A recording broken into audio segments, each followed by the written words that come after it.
శ్రీగురుభ్యో నమః. హరి ఓం. ఈశానా సర్వవిద్యానామీశ్వర సర్వభూతానాం బ్రహ్మాధిపతి బ్రహ్మణోధిపతి బ్రహ్మ శివో మే స్వదా శివోం. పంచాంగ శ్రవణం అనేటువంటిది ఉగాది రోజు మనం జరుపుకుంటూ ఉంటాం. 2026 అనేటువంటిది తెలుగు నామ సంవత్సర ప్రకారంగా చెప్పుకోవాలి అంటే కనుక మార్చి 19వ తారీఖు నుంచి ప్రారంభమవుతుంది. అయితే కొంతమంది తమ యొక్క ఆలోచన విధానాన్ని అంటే న్యూ ఇయర్ నుంచి కొత్త జీవితం ప్రారంభం చేద్దాం, న్యూ ఇయర్ నుంచి ఒక కొత్త గోల్స్ ఏర్పరచుకుందాం, ఈ న్యూ ఇయర్ నుంచి నా జీవితంలో కొన్ని చెడు వ్యసనాలు వదిలేద్దాం, ఈ కొత్త సంవత్సరం అంటే ఆంగ్ల సంవత్సరం జనవరి 1వ తారీఖు నుంచి కూడా నేను ఇలా మారదాం అనుకుంటున్నాను, నా యొక్క ఆలోచన విధానం కానీ స్థిరాస్తులు కానీ నేను ఈ సంవత్సరం నుంచి ఇంకా అప్పులు చేయడం కానీ అప్పులు ఇవ్వడం కానీ మానేద్దామని కొన్ని నిర్ణయాలు కొంతమంది తీసుకుంటూ ఉంటారు. అటువంటి వారు జనవరి 1వ తారీఖు నుంచి 2026 డిసెంబర్ వరకు కూడా ఏ విధమైన ఫలితాలు ఉండబోతున్నాయి అనేది మాత్రం తెలియజేసుకుందాం. ఇది కేవలము ఆంగ్లనామ సంవత్సరాన్ని అనుసరించి మాత్రమే మీకు చెప్తున్నటువంటి పంచాంగ శ్రవణం. జాగ్రత్తగా వినండి, గుర్తుపెట్టుకోండి. ఇది పంచాంగ శ్రవణము కాదు. పరాభవనామ సంవత్సరం జరిగేటువంటి మార్పులు కానీ స్థితులు కానీ చెప్పడం లేదు. కేవలం ఆంగ్లనామ సంవత్సరాన్ని ఆధారంగా చేసుకుని నా జీవితంలో కొన్ని మార్పులు కానీ కొన్ని చెడులు కానీ వదిలేస్తాను ఈ న్యూ ఇయర్ నుంచి అని కొంతమంది ఆలోచించుకుంటున్న వారి స్థితులు అనుసరించి మాత్రమే నీకు ఈ యొక్క ప్రిడిక్షన్, ఈ జాతకం అనేటువంటి చెప్తున్నారు. ఇది కూడా ఎందుకు చెప్తున్నారు గురుగారు, పంచాంగ శ్రవణం రోజు చెప్పచ్చు కదా అని అంటే, జనవరి 14వ తారీఖున అనురాధ నక్షత్రం అంటే జనవరి 14 బుధవారం అండి. బుధవారం రోజు జనవరి 14 బుధవారం అనురాధ నక్షత్ర సింహలగ్నం నందు సూర్యుడు మకరంలోకి మారుతున్నాడు. దీనివల్ల కొన్ని రాసుల వారు అంటే ఉన్నటువంటి 12 రాసుల్లో కొన్ని రాసుల వారికి ఆలోచనలు మారుతూ ఉంటాయి. అయితే ఈ ఆలోచన ఏ విధంగా మారబోతోంది అనేటువంటి విషయం, ఈ మారినటువంటి ఆలోచన వల్ల మీరు తీసుకునే నిర్ణయాలకి వల్ల మీరు అప్పులు పాలవుతారా, లేకపోతే విదేశాలకు వెళ్ళి స్థిరపడేటువంటి అవకాశం ఉంటుందా, లేకపోతే ఏదన్నా వివాహం జరగడం లేదు ఈ సంవత్సరం వివాహం జరిగే అవకాశం ఉందా అనేటువంటి ఖచ్చితంగా రవి సంక్రమణ తదనంతరం మనలో కొన్ని మార్పులు సంభవిస్తాయి. ఆ మారినటువంటి స్థితిని అనుసరించి మాత్రమే మీకు ఈ పంచాంగ శ్రవణం 2026 జనవరి 1వ తారీఖు నుంచి డిసెంబర్ 31వ తారీఖు వరకు కూడా నా జ్ఞానాన్ని ఉపయోగించుకుని అమ్మవారి అనుగ్రహంతో నా తండ్రి యొక్క ఆశీస్సులతో మీకు తెలియజేయడం జరుగుతుంది. ఇది కేవలం నేను చెప్పేటువంటి ఈ జాతకం కేవలము రవి సంక్రమణ ఆధారంగా మాత్రమే చెప్తున్నాను. అది కూడా గోచార రీత్యా మాత్రమే. ఇది గుర్తుపెట్టుకోండి. మనం మారాలి అంటే రేపటి నుంచి మారుతాను అనేటువంటిది ఎవరు చెప్పరు. 1వ తారీఖు నుంచి మారదాం, రేపు 10వ తారీఖు నుంచి మారదాం, ఇలా ఆ యొక్క డేట్ని కొంచెం మెన్షన్ చేస్తూ ఉంటారు. ఏవయ్యా ఇల్లు ఎప్పుడు కొందాము, నెక్స్ట్ ఇయర్ కొనేస్తానండి, తర్వాత సంవత్సరం జనవరి 10-15 తర్వాత శుభగడియలు వస్తున్నాయి కదా, రవి మారిన వెంటనే ఇల్లు కొనేటువంటి ఆలోచనలో ఉంటాను. యా చెడు వ్యసనాలు ఎప్పుడు మానేస్తున్నావు, రేపు న్యూ ఇయర్ నుంచి మానేస్తామండి, న్యూ ఇయర్ రోజు ఒక్కరోజు అనేటువంటి మాటను అనుసరించి మాత్రమే నీకు ఈ ప్రిడిక్షన్ అనేది చెప్తున్నాను. అయితే 2026 మార్చి 19వ తారీఖు గురువారం నుంచి పరాభవనామ సంవత్సరం వస్తుంది కాబట్టి దాని ముందులో మీకు పంచాంగ శ్రవణం చేసి గ్రహణాలు ఇప్పుడు వస్తున్నాయి, ఎన్ని గ్రహణాలు ఉన్నాయి, ఈ గ్రహణాల్లో ఏ రాసుల వారికి ఇబ్బందులు కలుగుతున్నాయి, రాజు మంత్రి సైన్యాధిపతి శయ్యాధిపతి షష్ఠమాధిపతి ఎవరు ఉన్నారు, వారి యొక్క ఆలోచన విధానాన్ని బట్టి పరాభవనామ సంవత్సరం ఏ విధమైన మార్పు జరుగుతున్నాయి అనేది మనం రానున్న రోజుల్లో అంటే మార్చి 1వ తారీఖున తెలియజేసుకుందాం. ఇప్పుడు కేవలము ఆంగ్లనామ సంవత్సరం ఆధారంగా జనవరి 14వ తారీఖు బుధవారం రోజు అనురాధ నక్షత్రంలో సింహలగ్నంలో సూర్యుడు మకరంలోకి మారడం అనేటువంటి దాన్ని బేస్ చేసి మాత్రమే గోచార రీత్యా మీకు ప్రిడిక్షన్ చెప్పడం జరుగుతుంది. ఇది కేవలం గోచార రీత్యా మాత్రమే.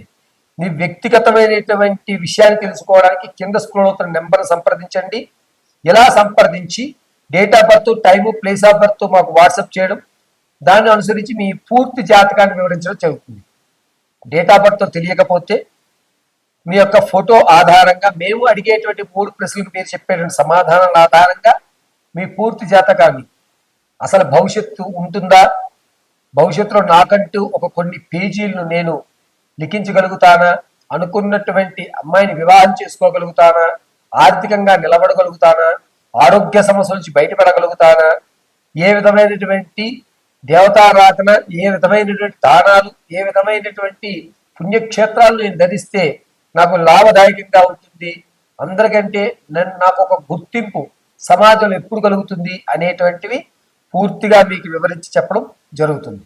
మిథున రాశి వారికి 2026 జనవరి 1వ తారీఖు నుంచి డిసెంబర్ వరకు కూడా ఏ విధమైన ఫలితాలు ఉండబోతున్నాయి, ఇది కేవలము కూడా జనవరి 14వ తారీఖున అనురాధ నక్షత్రయుక్తంలో సింహలగ్నంలో సూర్యుడు అంటే రవి మకరంలోకి ప్రవేశించడాన్ని ఆధారంగా మిథున రాశి వారికి ఈ 12 నెలలు ఏ విధంగా ఉండబోతోంది అనేది తెలుసుకుందాం. విద్యార్థులకు మాత్రం బాగా కలిసి వస్తుంది. వ్యాపారస్తులు ఇబ్బంది పడేటువంటి అవకాశమే లభిస్తుంది. రాజకీయ నాయకులకు మాత్రం కొంచెం జనవరి ప్రారంభం చేసుకుని ఆగస్టు వరకు కూడా జనాల్లో ఆకర్షణ తగ్గేటువంటి అవకాశం లభిస్తూ ఉంటుంది. మిథున రాశి వారికి వ్యాపారాలు చేసేటువంటి వారికి మాత్రం జనవరి, ఫిబ్రవరి, మార్చ్, ఏప్రిల్, మే ఈ 5 నెలలు కూడా ఇబ్బందిదాయకంగా కొట్టుమిట్లాడుతూ పెట్టుబడికి సంపాదించిన దానికి సమతుల్యంగా సరిపోయేటువంటి అవకాశమే లభిస్తోంది. పాత బంధాలు, బంధుత్వాలు, అక్రమ సంబంధాలు ఏవైతే ఉన్నాయో అక్టోబరు, నవంబరు ఈ 2 నెలల్లో కూడా బయటపడేటువంటి అవకాశాలు ఉన్నాయి. మిథున రాశి వారు ఈ విషయంలో చాలా జాగ్రత్తగా ఉండాలి.